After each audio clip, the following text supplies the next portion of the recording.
Hello everyone, this is Ravi Jha. I am a defence counsel in Allahabad high court और आप सबका स्वागत है आपके खुद के चैनल टारगेट फॉर आईक्यू पे। जैसा कि हम सभी बिहार एपीओ के मेंस के एग्जाम के डेट ऑफ डिक्लेरेशन का वेट कर रहे हैं और उसके साथ ही साथ हमें ये भी पता है कि बिहार एपीओ मेंस के अंदर जहां एक तरफ आपको 3 मेजर लॉ पढ़ने हैं, वहीं दूसरी तरफ आपको 7 छोटे छोटे माइनर लॉ सब्जेक्ट को भी पढ़ने की जरूरत है, क्योंकि कहीं ना कहीं वो जो माइनर लॉ हैं वो अपने आप में एक डिसाइडिंग फैक्टर हैं आपके सिलेक्शन के दृष्टिकोण को ध्यान में रखते हुए। और इन्हीं सारी चीजों को ध्यान में रखते हुए टारगेट फॉर आईक्यू पे खास तौर से बिहार एपीओ मेंस को ध्यान में रखते हुए सिर्फ और सिर्फ एक माइनर लॉ का सेपरेट बैच ऑलरेडी शुरू किया जा चुका है, जिसके अंतर्गत हर वो माइनर लॉ पेपर जिसकी संख्या, अगर मैं सिर्फ और सिर्फ बिहार एपीओ को ध्यान में रख के बात करूं, उसकी संख्या 7 है और उन 7 के 7 पेपरों को आपके साथ एक बेहतर तरीके से डिस्कस किया जाएगा, ताकि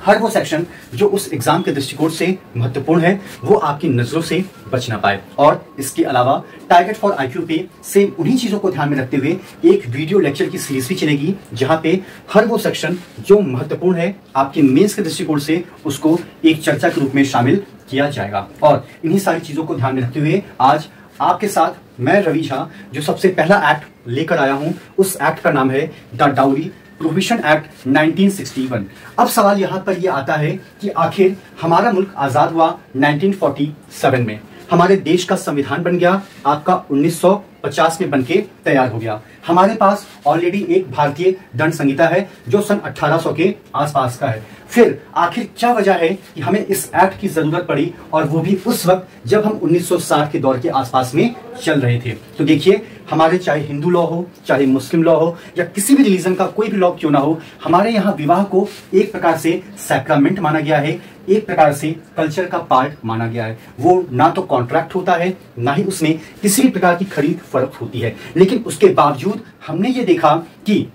समाज की जो विचारधारा है या उनकी जो मानसिकता है वो कहीं ना कहीं कुंठित हो गई। उन्होंने ये सोचा कि नहीं, लड़की है, लड़की की शादी होगी तो ये जिम्मेदारी उसके माँ बाप की है। और वो बात सिर्फ शादी तक ही सीमित नहीं रही, बल्कि हर वो चीज जो जीने के लिए आवश्यक था उसके लिए उसके माँ बाप को कंपेल किया जाने लगा, उसके लिए लड़की को तरह तरह से प्रताड़ित किया जाने लगा, और जिसकी वजह से बहुत सारे ऐसे केसेस आए जहां पर सुसाइड हुआ, बहुत सारे ऐसे केसेस आए जहां पर दहेज के लिए हत्याएं हुई। और ये सारी चीजें आपने इंडियन पिनल कोड में भी देखी होंगी, और इसके कुछ प्रावधान आपको भारतीय साक्ष्य अधिनियम 1872 के अंदर भी देखने को मिलेगा। अब सवाल ये है कि जब ऑलरेडी हमारे पास आईपीसी है तो आखिर हमें इस एक्ट की जरूरत क्यों पड़ी। तो देखिए,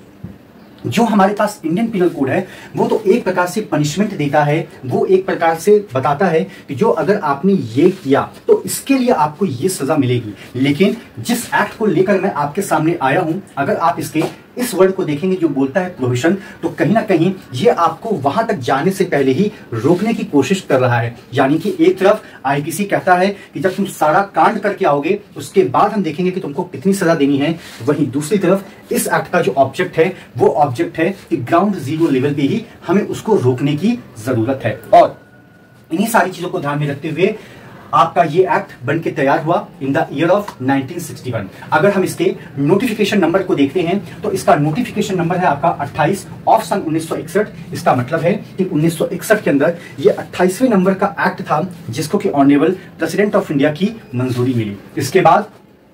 यहां पर आपको 2 अलग अलग डेट्स देखने में नजर आएंगी, जिनमें से पहली डेट आती है आपकी डेट ऑफ असेंट, जिसका जिक्र किया गया है 20 मई 1961 को। दूसरी डेट है आपकी इन्फोर्समेंट डेट, जिसका जिक्र किया गया है 1 जुलाई 1961 के रूप में। अपार्ट फ्रॉम दैट इस एक्ट का अपना एक प्रियम्बल भी है, और प्रियम्बल का सिर्फ और सिर्फ एक ऑब्जेक्ट है कि हम दहेज से रिलेटेड किसी भी तरह के लेन और देन को पूर्णतया या पूर्ण रूप से हम रोकते हैं, या हम उसको प्रतिबंधित करते हैं, या हम ऐसे किसी भी लेन और देन को कोई कानूनन मान्यता नहीं देते हैं। इवन हम तो इसको पनिशमेंट की कैटेगरी में लेते हैं। ठीक है। अपार्ट फ्रॉम दैट इस एक्ट को अगर हम देखें तो ये एक्ट आपका द डाउरी प्रोहिबिशन एक्ट 1961 के नाम से जाना जाता है। ये act Jammu and Kashmir reorganisation act के बाद संपूर्ण भारतवर्ष के ऊपर अप्लाई होता है। अब यहां पर सवाल यह आता है कि डाउरी क्या है। अगर आपने आईपीसी पढ़ा होगा, अगर आपने इंडियन एविडेंस एक्ट पढ़ा होगा, तो हर जगह जहां कहीं भी डाउरी वर्ड का यूज किया जाता था वहां पर इस बात का भी जिक्र होता था कि डाउरी का मतलब वही होगा जो आपके द डाउरी प्रोहिबिशन एक्ट 1961 के अंदर बताया गया है। तो आइए देखते हैं कि डाउरी होता क्या है। अगर हम दहेज की बात करें तो इस पूरे के पूरे एक्ट के अंदर आपको लगभग 10 सेक्शंस देखने को मिलेंगे आफ्टर द अमेंडमेंट, और उन 10 के 10 में कहीं पर भी किसी भी लाइन में इस बात का जिक्र बिल्कुल भी नहीं किया गया है कि यूजुअली वधु पक्ष के द्वारा जो वर पक्ष को दिया जाता है वो दहेज है। यानी कि हम ये कह सकते हैं कि ये दोनों पार्टीज के ऊपर अप्लाई होता है। यानी कि बहुत ऐसी जगह है जहां आप जाएंगे, आप लड़की से शादी करना चाहेंगे तो उसके लिए आपको लड़की को पैसे देने की जरूरत होती है, या लड़की डिमांड करती कि मुझे इतने पैसे दो तब तो मैं तुमसे शादी करूंगी या आइदर नहीं करूंगी। लेकिन ये जो एक्ट है ये लड़का और लड़की का संबंध यहाँ पे है कि आमतौर पे जो पार्टीज ऑफ द मैरिज है, जिसको कि हम वर और वधु के नाम से जानते हैं, दोनों के ही ऊपर या दोनों के गार्जियंस के ऊपर, या अगर उन गार्जियंस के कोई रिप्रेजेंटेटिव है तो उसके ऊपर भी अप्लाई होता है। अब यहाँ पे अगर हम डाउरी की परिभाषा की बात करें तो इसके अंदर प्रॉपर्टी का भी जिक्र किया गया है या किसी भी प्रकार की वैल्यूएबल सिक्योरिटी का भी जिक्र किया गया है। और यहाँ पे वैल्यूएबल सिक्योरिटी का वही मतलब है जो सेक्शन 30 इंडियन पीनल कोड का बताता है। तो ये कहता है कि जब जो पार्टीज ऑफ द मैरिज है, जब उनके बीच किसी भी बात को या किसी भी चीज को प्रॉपर्टी या वैल्यूएबल सिक्योरिटी के संदर्भ में लेने और देने को लेके कोई समझौता होता है या वो चीजें ऑलरेडी दे दी जाती हैं या ले ली जाती हैं, इनके बीच में या तो पार्टीज ऑफ द मैरिज यानी कि वर और वधु डिमांड करते हैं या उनके माता पिता या उनके गार्जियन, और अगर उनके गार्जियन वहां पे एक्टिव रोल में नहीं है तो जरूर कोई ना कोई ऐसा व्यक्ति होगा जो उनके गार्जियन के बिहाफ पे इन लेन देन की सारी बातों को रखता है। तो आमतौर पे हम ये कह सकते हैं कि ये जो सारा कंडक्ट हो रहा है, ये जो सारी एक्टिविटीज चल रही हैं, ये दहेज की परिभाषा के दायरे में आती है। यानी कि एक्स और वाई के बीच में विवाह होना था। अब यहां पे अगर हम एक्स की बात करते हैं तो एक्स ने वाई से कहा कि ऐसा है कि अगर जो तुमने मुझे गाड़ी नहीं दी तो मैं ये शादी नहीं करूंगा। ठीक है, अब ये गाड़ी एक प्रकार से प्रॉपर्टी भी हो सकती है या वो गाड़ी अपने आप में एक वैल्यूएबल सिक्योरिटी के दायरे में भी आ सकती है। ये एक प्रकार की डिमांड होती है जो एक पक्ष के द्वारा दूसरे पक्ष से की जाती है। अब ऐसा हो सकता है कि लड़का डायरेक्ट लड़की से कहे, या ऐसा भी हो सकता है कि अगर इस एक्स के मदर फादर x1 और x2 हैं तो ये लड़की के मदर फादर y1 और y2 से कहें, या ऐसा भी हो सकता है कि इनके बिहाफ पे कोई थर्ड पर्सन जो z है वो x के या y के परिवार वालों से कहे। तो यहाँ पे सिर्फ पार्टीज ऑफ द मैरिज के अंदर आपको वर वधु का ही नहीं बल्कि आपको उनके गार्जियन या आपको किसी अदर पर्सन का भी जिक्र देखने को मिलता है। अब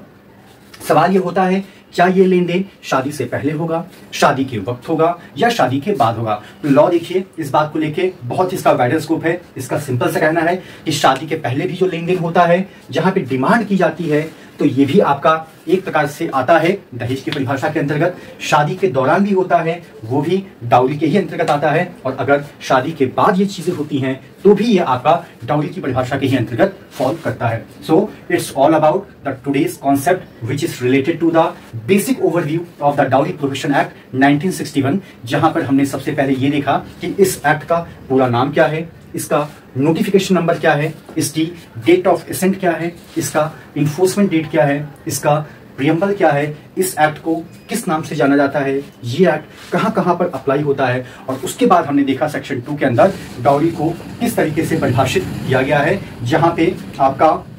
फोकस होना चाहिए प्रॉपर्टी और वैल्यूएबल सिक्योरिटी के ऊपर, जहां पर आपका फोकस होना चाहिए पार्टीज ऑफ द मैरिज के ऊपर। लेकिन इसके अंदर एक अपवाद भी है, और वो अपवाद ये कहता है कि ये पूरा का पूरा आपका जो डाउरी प्रोहिबिशन एक्ट है ये आपका मुस्लिम पर्सनल लॉ के अंदर जो आपका मेहर का जो कॉन्सेप्ट है उसके ऊपर अप्लाई बिल्कुल भी नहीं होता है, क्योंकि वहां पे जो मेहर की रकम को अदा किया जाता है वो एक प्रकार का टोकन होता है, लव अफेक्शन या रिगार्ड के रूप में। वो किसी भी प्रकार का कोई डिमांड नहीं होता है जिसको पूरा किया जाना एक नैतिक तरीके से गलत नहीं माना जाएगा। तो आप इस चीज को यहाँ पे ध्यान रखिएगा कि ये जो कॉन्सेप्ट है ये आपका मुस्लिम पर्सनल लॉ के मेहर के ऊपर अप्लाई बिल्कुल भी नहीं होता है। तो आज के लिए इतना ही करते हैं। बाकी जो अगली वीडियो सीरीज आपके साथ लेकर आऊंगा उसमें इसी एक्ट के कुछ इंपॉर्टेंट सेक्शंस के बारे में एक बार फिर से चर्चा की जाएगी। Thank you so much to all of you for all your love and support to the team of target for IQ। Thank you so much.